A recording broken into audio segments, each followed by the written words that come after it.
So, hi guys! Heto na nga ang kwento. Alam nyo ba guys, na masyado ako na-surprise kasi hindi ko ini-expect na magkakaroon kaagad ako ng ads on Reels.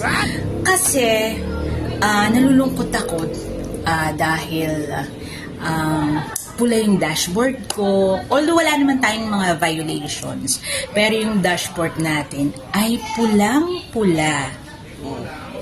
So, ang nangyari sa akin, parang nawala na yata ako ng pag-asa. So, minomotivate ko yung sarili ko. Kaya may mga post din tayo na minomotivate ko yung sarili ko na magsusuko, kakayanin to. Kung ibibigay talaga, ay ibibigay. So, yun nga, ngayong tanghali, pagtingin ko sa aking dashboard, sa aking monetization tools, nakita ko na ang ating ads on Reels ay for set up na! Sino ba naman ang hindi mabibigla, napawaw talaga ako at nagulat. So, happy tayo kasi parang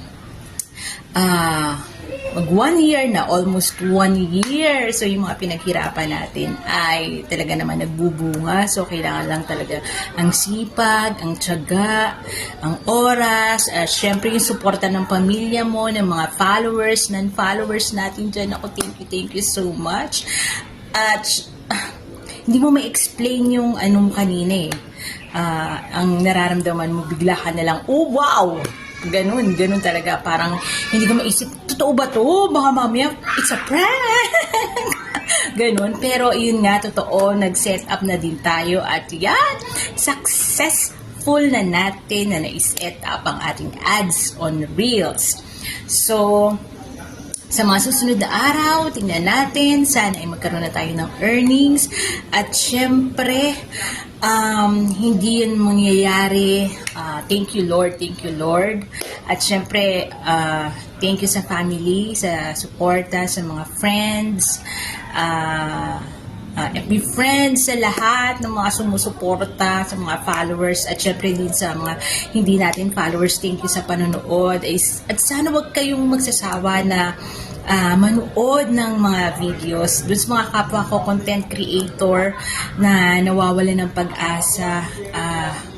Dasal lang, sipag, tiyaga, talagang makakamtan mo kung ano yung ninanais mo. So talagang prayer lang talaga yung katapat. Kapag nawawalan ka talaga ng pag-asa, magdasal ka lang, hilingin mo yung mga gusto mong mangyari sa buhay mo.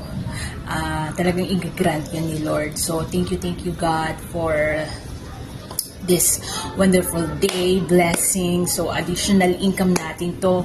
Kung tayo kikita na sa mga susunod na araw, so thank you talaga. I'm so happy.